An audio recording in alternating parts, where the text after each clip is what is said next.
In this video, I'm going to show you how I made my most metal conversion ever. Scruffy Crow. That is some nerdy shit right there, buddy. I like that. So I've gone and painted one of these boys sat in my car, and I was looking at him on lunch break before I started working from home, and I thought it'd be cool if he was rocking one of these. And then I thought, not only would that be cool, I could probably pull that off. And this is how I did it. I started with some 2mm plastic card, drew out the design on that, and then cut that out, gradually removing more plastic as we went. The task was make some more permanent guides to go by, so I sharpened in the silhouette of the guitar. It was then a case of going in with the knife and then some files, and I actually did use a electric file for a little bit of this as well. Slowly, gradually work the shape down to what I wanted. Once I had the shape I needed, I then finished it off with an emery board, and I used that to take the surface of the plastic card off the sort of shiny side. Take out all the excess parts of the model, got his hands, and then I just popped the guitar on the front with a bit of plastic glue. Okay, so I've been carving away at a lot of the bits from where the arms used to be, so they don't get in the way when I'm trying to re-sculpt a lot of this back in. And we're just trying to follow the sort of lines where it used to be. The green stuff's going to cover a lot of this sins here, but I don't want anything getting in the way. So now I'm going to need some pins where his arms are going to go. So we're going to go out of this shoulder pad that I've cut down quite aggressively. I'm going to have one arm coming straight out here.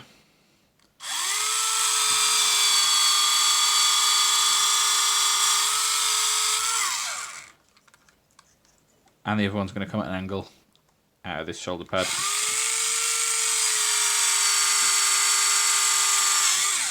I'm not looking to do anything overly complex with this wire. It's just as a frame and like a placeholder.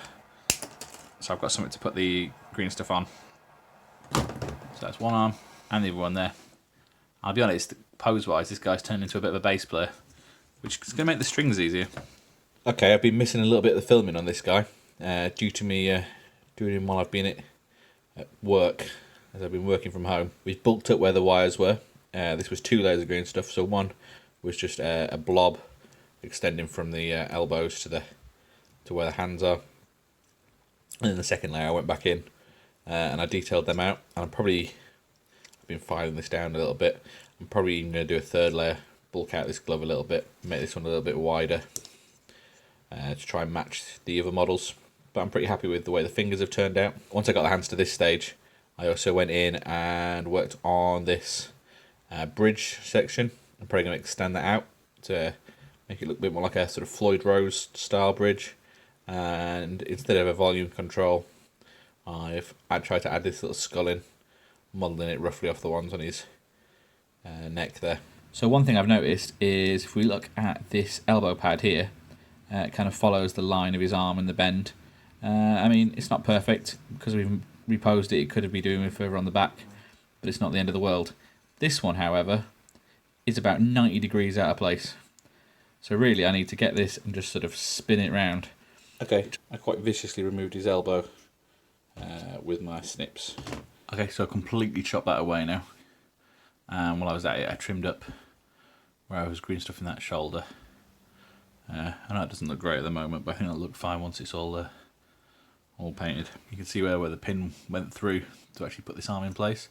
So it's now just the neck of the guitar that's supporting that. So basically now I've got a nice clean space in there and a nice right angled shoulder pad. I'm just going to pop that in the gap. Alright, so I've got that glued in place now, and I actually used a little bit of this plastic card, trimmed it down, flattened it a little bit thinner, and I used that as a bit of a shim just in there in the shoulder joint. Okay, well I've got this nice sticky batch of green stuff mixed up.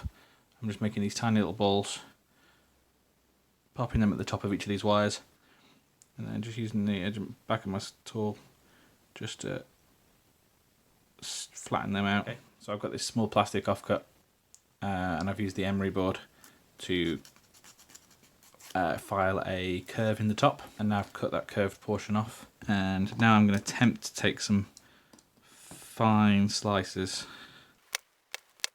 Oh, we lost that one. So these are the little slices we're aiming for. So now I'm going to get my plastic glue. I'm just going to coat the edge of the headstock there on both sides. Just using the tip of the knife here to manoeuvre these. Okay, there we go. There are all the tuners on, and I think I might do a little bit of work with the knife to tidy them up, but I'm kind of happy with how they came out. And here he is at my favourite stage with a nice undercoat on, turning this from a glued together chunk of composite parts to one complete model. Alright, here he is with some paint on. He's got basically the, but with a little bit more care and attention than I've given to some of those guys. He's now ready to join his fellow conversions here to be the old classic champion banner musician for that unit. And that's all for this video. Please let me know what you thought down in the comments. Maybe subscribe for more. And as ever, thanks for watching. Bye.